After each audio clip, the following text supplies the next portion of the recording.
Hi everyone, hope you guys are doing great.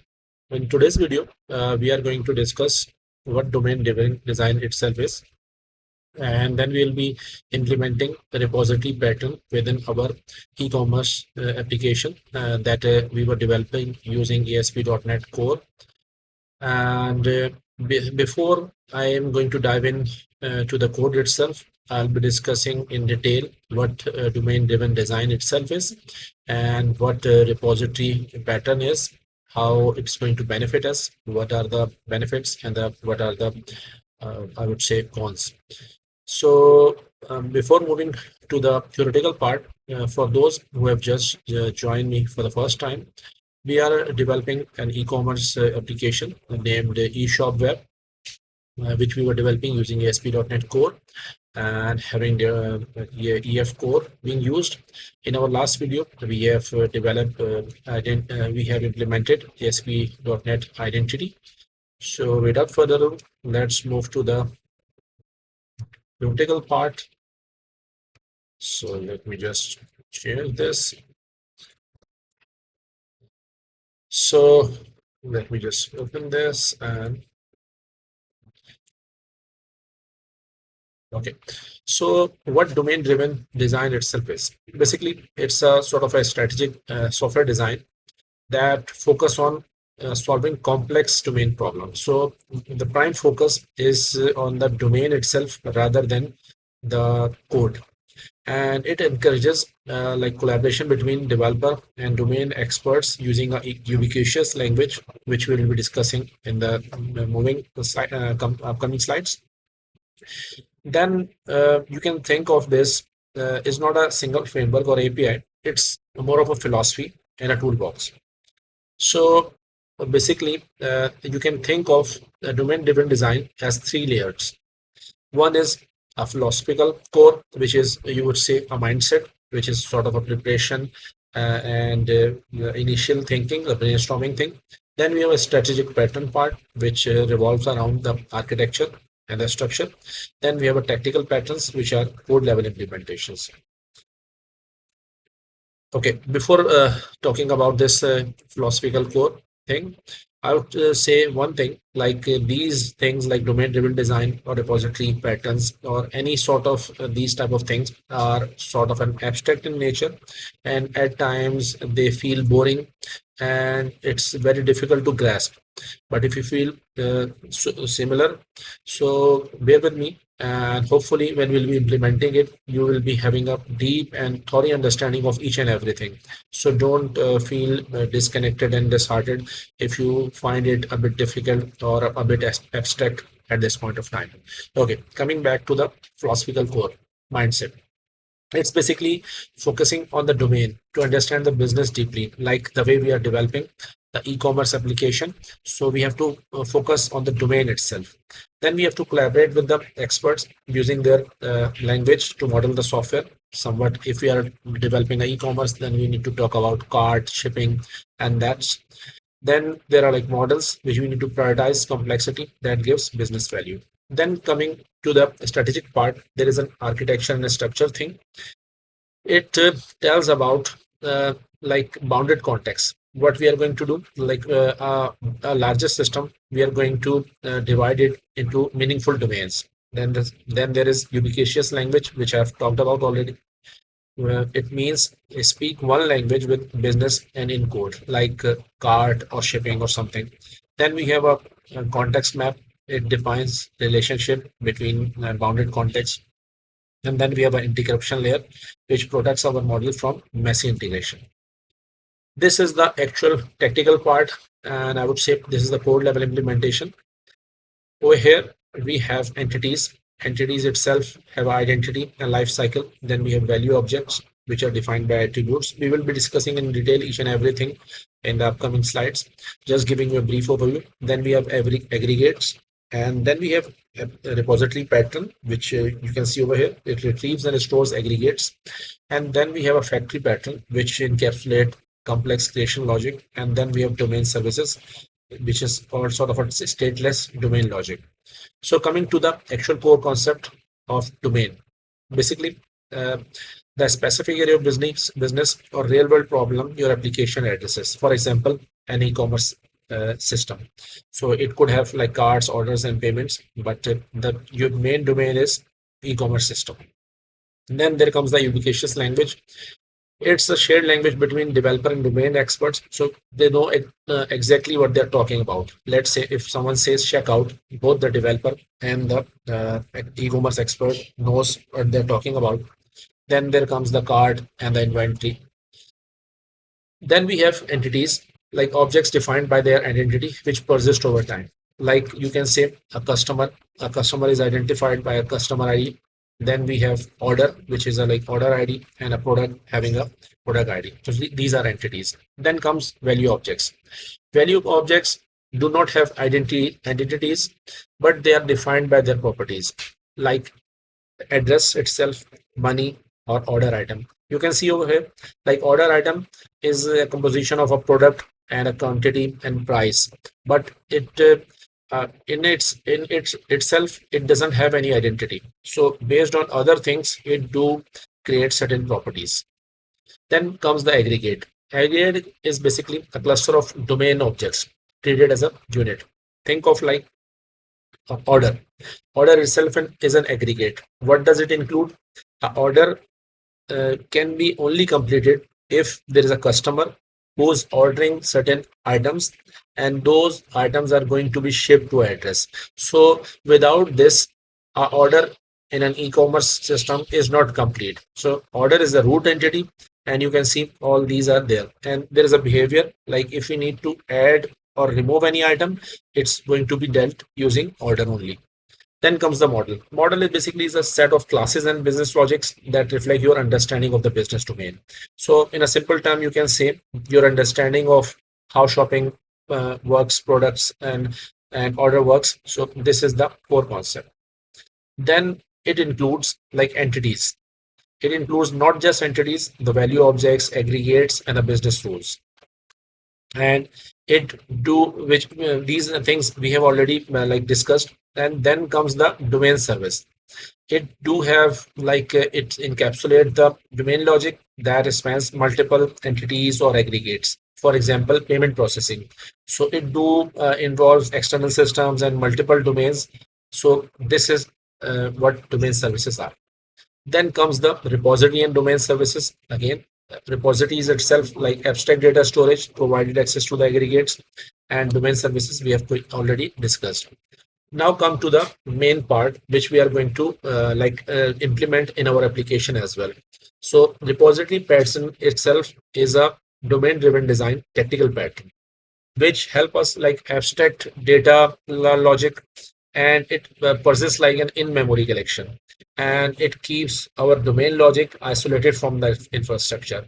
So with this, if you can see, like if in our project we are having direct access to the DB context, so it is making us sort of I would say bounded or tightly coupled with our database. But using this repository pattern, you can see we have a very like loosely coupled the infrastructure, and we can easily change our like databases as well. I'll show you when we'll be doing doing the actual coding. And here comes the benefits. So like clean separation of concerns. As I already discussed, like we will moving our data part to a separate project, our core logic to a different. And the second thing is a simplified unit testing using mocks. The reason why I'm saying mocks, because when your like database is very loosely coupled, so even if you haven't implemented a database, or if you're testing something which doesn't require the database access, or where database is taking too much of a time, so you can easily test using mocks, and it helps you simplified unit testing. Same goes with maintainability and scalability, and as I already discussed, the decoupling. Then comes the key component. When you are developing a repository, sort of an interface is being used, like IRepository interface or iCustomer interface, just to have a generic one. IRepository we are going to use. And then there is going to be implementation for like EF core if we are using, or any similar like ORM we are using. So we are going to have implementation for that. Then comes the like client domain services or services layer, which we can discuss later. Then comes the benefits. Again, somewhat on similar lines we have discussed, like modular approach, a domain-centric focus, and easier testing and mocking, and future proof code base. And in case if we later down the road wants to shift our database to a different database, let's say if we are using MS SQL Server and then we want to move to Postgres or MySQL, it would extremely easy for us to just change that layer, and we can easily migrate, because all our like logic, business logic is very loosely covered and it doesn't affect that. With this being done, there are like common pitfalls or cons, you can say. Like if you are developing a very small application, it would be sort of an over engineering, because it would add more complexities and more abstractions, which might be difficult for the newcomers or the ones who are not very aware of that, and could have a like incorrect aggregate boundaries and leaky abstractions, which we'll be discussing. Second thing which we'll be discussing in our next video is a I specification pattern, which is in continuation with this I repository pattern. But I'm not going to discuss this over here. So let's keep this theory part till here and let's just open our application. Hopefully, you are able to grasp what I've said. But still, if you think there something have been like missed out or something needs to be more elaborated, feel free to share it within the comments. If you feel this topic abstract and if you find something is not very clear to you, make sure to leave a comment. Do ask questions. I will surely try to cover it in the upcoming videos. So with this, let's just dive in to the actual code. So let's just try to run it. It's always we used to do. Let's just run and see where we are. So you can see we were having a login being implemented last time, and we were able to log in, and we do have our products with us. So with this being done, let's just dive right away inside the code. Let me just stop that. If you can recall, we have just two projects with us. One is infrastructure and one in web. We are going to add one more project, and we are going to name this. Let me just add the, sorry, don't need to use that. So let me just close that. Let me just add a new project on a similar lines as we have already used a class library. And I'm going to name this CKC CKC dot eShop dot application 4. Okay. I think I have already a folder with this name. So let me just quickly open this and remove that folder so we can use it. So with this being done, let me just try to create this, and on the similar lines using .NET 9 we are going to use it. So we have our new project created. We are going to create a entities folder over here. So let me just add a new folder, name entities. And what we are going to do, we are going to move our models. I'm going to select all these three. Let me just move it. It's not working. So let me just, and I'm going to press shift. So with this shift, these are going to be moved rather than uh, being like added on over here as well, and while staying over there as well. We need to move these folders over here.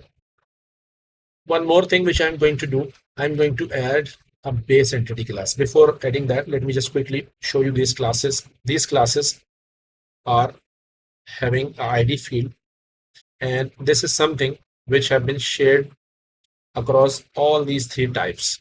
So you can see. So let me just add a entity quickly. Let me just add a class base entity, and okay, seems like something is being renamed. Let me just do one thing, show all. Let me just delete it and we'll be re-adding it. So bear with me, it should have been this way. Let me just add class. I'm going to name it base entity.cs. Let's see. Okay, so base entity is here. I'm going to call this a public class. Let me just add the public property. Let me just do this way, int, and this is going to use id. So we have our base class with us. Let's just inherit from this base class. So let me just inherit it. So one thing you might notice, this underline says that this catalog ID inherits member this like base entity ID. Use the new keyword if hiding was intended. If we need to explicitly override, we should have used the new keyword. But the reason that we don't need this, we are going to remove from here. So this is just I just touched base, so you might get to know how inheritance is working, and you just get a feeder of that as well. Let me just do this over here as well quickly. Do it for this as well. So all these classes are going to get inherited from this. So with this being done, you can see like we have our base entity with us, and now we have our classes over here. One thing which I'm going to add over here, let me just add an interface folder as well. Let me just add a folder, interface, and we are going to add a repository.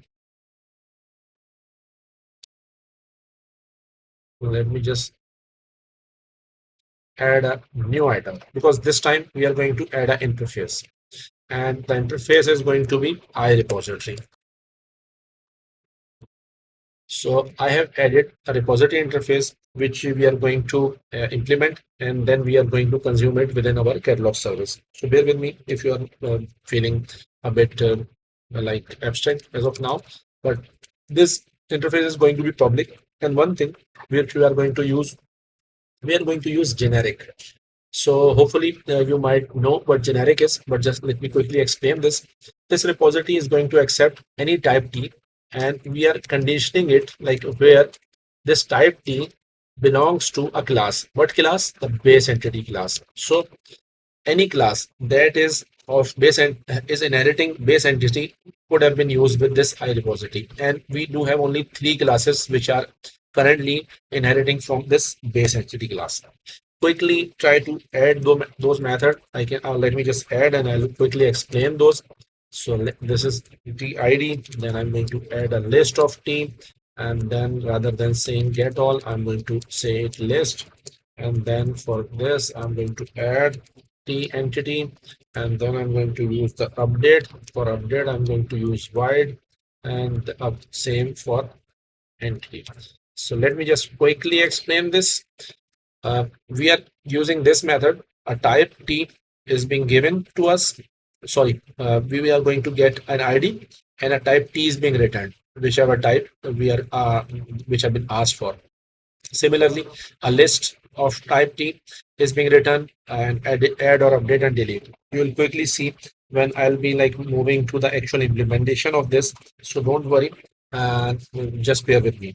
So with this being done, one thing we are going to do, and this was our application layer, but our actual database related things are going to be part of infrastructure project. So I need to add a folder which is data. It's already there, so let me just include it.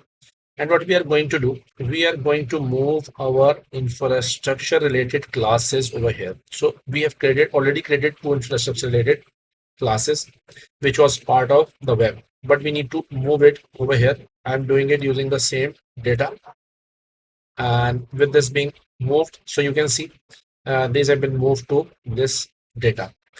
And one more class we are going to add over here is EFRepository. Let me just add a new class, and I'm going to call this EFRepository. So the repository is going to be a public class again, and what we are going to do, let me just rename it. It seems like I've missed this repository. RY.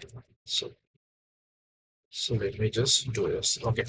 What we are going to do again, this repository is going to accept type T, and on a somewhere assembly line, it is going to implement IRepository and IRepository FT. So let me just first include that because it might the project is not being referenced. So let me just don't know why it's doing so. IRepository seems perfect. So let me just do one thing. It should have IRepository of D. Let's see if it for some reason it's not allowing to add this. Let me just see if I've saved this or not. Let me just save this, and now let me see. Okay, still IntelliSense is not picking up. It should have picked it. IRepository of D, and what I need to add over here, let me just see. Show potential fixes. Okay, no worries. Let me just add a project reference. So let's just add a project reference, and we need to add this application core reference. Let's see if it can. Okay, so now it says using this. So we are going to implement this IRepository of T, and we need to tell again on a similar lines where T is going to be class that is being inherited using BaseEntity. So with this being done, it says like I need to implement. So let me just quickly implement all the methods. And it doesn't always come on the way we have implemented. We have used get ID first, then we were using the list, then there was the add and then update. So let's just rearrange this, and let's just quickly add this. Okay. Prior to this, let me just do one more thing, because with this repository, we would be requiring a DB context. So let's just add the EFRepository, and within the constructor, as we already used to do. So let's just inject a catalog. You might have seen that we have moved the catalog DB classes over here. So catalog DB context, and this is going to be DB context. And we are going to assign it inside like DB context and this, and let's just add the read-only private variable. And with this being done, let's just quickly implement this, and let me just do DB context. Now what we are going to return, we need to return a type, and let's just use the DB context. DB context itself do have a set method for generic types. What does it do? For that specific type, it do return the data set. So let's say if we are providing it item catalog, so it do return a data set for that. So with this being done, let's just quickly move single or default. We are going to use that, and then we provide this like e.id is going to be ID. So what we are doing over here, so either a single or default, you might already know that either a single is going to be written or a null is going to be written. If there are more than two items, so an exception will be thrown. So with this being done, let's just quickly move to the list one. I'm trying to pace up the things, so hopefully you don't miss out anything. If you ever feel like something being missed out, so do mention it within the comments, so I will try to catch up. And with this set again on a similar lines, so we are going to get this. With this being done, we are going to return a list to list. So we are just returning a list. And you might have noticed one thing, I haven't used any sort of asynchronous code in our repository. So just to keep the thing simple, I haven't used that. So might be in future, we might be doing that, but not at this point of time. And let's just quickly add the entity. So we are getting this entity. We do have the DB context, with this DB context, let's just set and add the entity. When we are going to add the entity, we need to do one more thing. We need to do save changes. So with this save changes being there, and what we are going to do, we are going to return entity. So quickly you can see the DB context is going to return a DB set of this specific type, and on that we are going to add the entity, and then we are going to save changes, and then we are going to return the entity. So with this being done, now on a similar lines, we can quickly implement the delete. So again, with DB context being there and set, and let's just quickly remove this entity, and again we are going to perform the save changes. So these were like quick enough. In update, we are going to do a bit different thing. Let's just quickly do this way. Let me just going to get a DB context, and this time we are going to use entry method, and we are going to provide this an entity.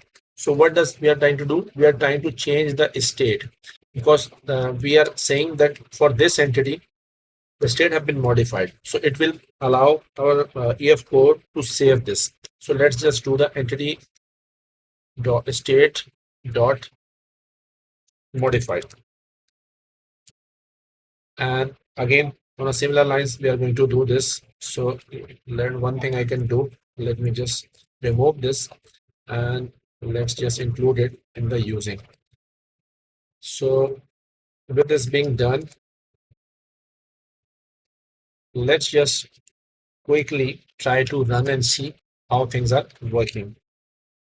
Okay, so you can see like we have started receiving certain errors. The reason is that we have moved certain classes from one project to another. So let's just try to do one thing first. I'll ask the whole project's namespaces to be synced up. So let's just sync up the namespaces. Okay, so let's do it project by project. For some reason, it doesn't allow doing it on this.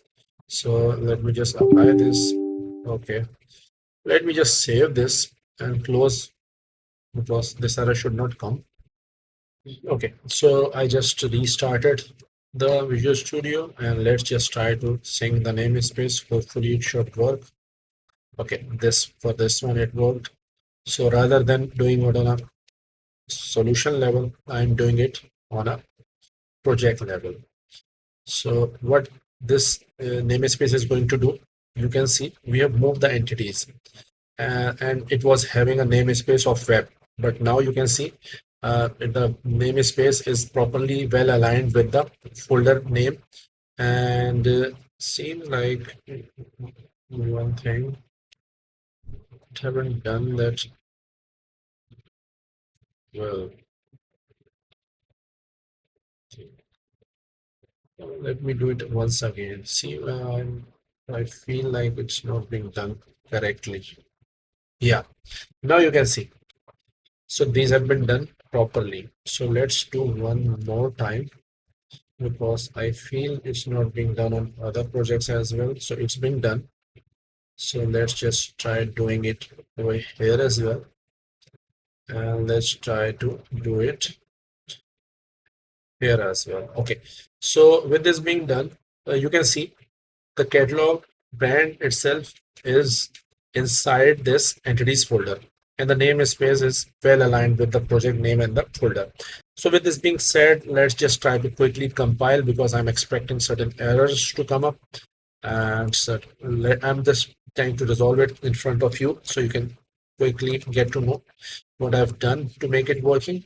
So with this application builder, let's the error show up. The package needs to be installed. So let me just quickly install this package.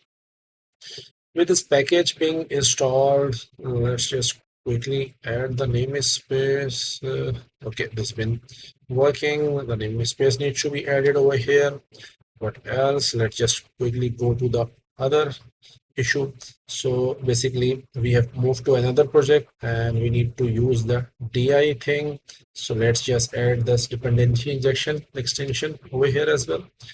What else needs to be added? Models, view models, because we have already renamed that. So let's just move to the other ones quickly. So let's just quickly remove this. And what else being there? Catalog index. Let me just quickly use the namespace. Let's just add others as well. For this, I'm just moving forward to see because I'm leaving this one. And what else? Let me just try rebuilding again and see what errors are coming up. So let's just what else we are facing. Okay, so let me just clean this up. Man, let me try to rebuild again. Hopefully I will get right issues. Okay, rather than doing this way, let me just do this and it will surely help me find this. And what else being needed? Error list. And what else? Error view. Over here, let me do it in the similar lines. Let me just remove this, start using this. Let me just rebuild this. I'm just trying to quickly try to remove. Let me do in a similar lines if it's issue. Okay, sorry, it should not be done this way. Okay. And what else are missing? These need to be removed. Let's just remove it altogether. What else are there? Error view model. Let me just start using something and let's just rebuild again. Let's see if it works or not. Okay, that's great. So we are able to quickly run it and we are able to run our app. So hopefully this is going to come up in a while. Okay, that's great. So the application that we have just seen, it's all it's again serving using the DB context because we haven't modified the catalog service. So I'll be quickly going to the catalog service and what I'm going to do, I am going to change the DB context. You can see over here that DB context have been used. So I'm going to remove it altogether. So I'm going to remove this private variable as well and this assignment as well. And what I'm going to do over here, I'm going to use the IRepository directly. So let's just IRepository and I'm going to use catalog item over here. And I'm going to name this item repository. Hopefully I'm using the right name and I'm using the same for the catalog brand. Let me just use the brand one. I'm going to name this brand repository. Hopefully I'm not misspelling it. And again, I'm for the catalog type, I'm going to name this type repository. So with this being done, let's just quickly assign this to item repository is equals to item, not this way. Okay, and I'm going okay, and then I'm going to use brand repository, and I'm going to name this brand repository. Then I'm going to use type repository and it's going to be, so you can see we have our repositories and you already know that and you might have learned that I quickly do create read-only variables using this and which we are going to use in our project. With this being done, let's just quickly go to the brand and you can see we are using await but this over here, but what we are going to do, we are going to use our brand repository and we are going to get a list. So with this being done, let's just quickly move to the type and then we will be looking into the item. For the type, we are going to do the same. Let's just use the type repository and add list. So with this being done, now move to the item.